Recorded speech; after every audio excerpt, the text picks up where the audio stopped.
Terus gencar dalam upaya untuk mensukseskan penyelenggaraan event politik Pilkada tahun 2018 dan Pemilu tahun 2019, Komisi Pemilihan Umum Provinsi Sumsel menggelar sosialisasi tahapan Pilkada tahun 2018 dan Pemilu tahun 2019, serta penandatanganan MOU dengan 28 stakeholder di Aula KPU Sumsel.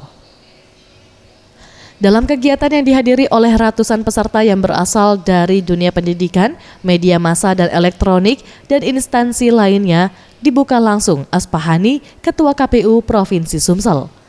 Aspahani, Ketua KPU Sumsel menyampaikan, sosialisasi dan MOU yang dilakukan KPU Sumsel bersama stakeholder, terutama di dunia pendidikan dan media ini, bertujuan untuk meningkatkan informasi terkait pilkada dan pemilu kepada masyarakat. Kegiatan ini juga bagian kesadaran dari KPU Sumsel sebagai penyelenggara pilkada dan pemilu yang juga membutuhkan dukungan pihak lain agar penyelenggaraan pilkada dan pemilu dapat berjalan dengan baik. Kerjasama dengan semua stakeholder, terutama dunia pendidikan, juga media massa, dan juga pihak-pihak lain yang memang kami pandang bisa meningkatkan partisipasi pemilu.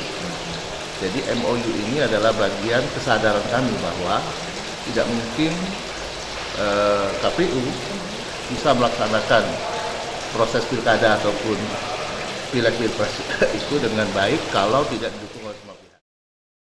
Ia menyampaikan untuk kesiapan pilkada jika dilihat dari segi anggaran, saat ini angka wajib untuk penyelenggaraan pilkada yang didapat KPU Sumsel yakni 318 miliar rupiah dari sebelumnya yang diajukan 441 miliar rupiah.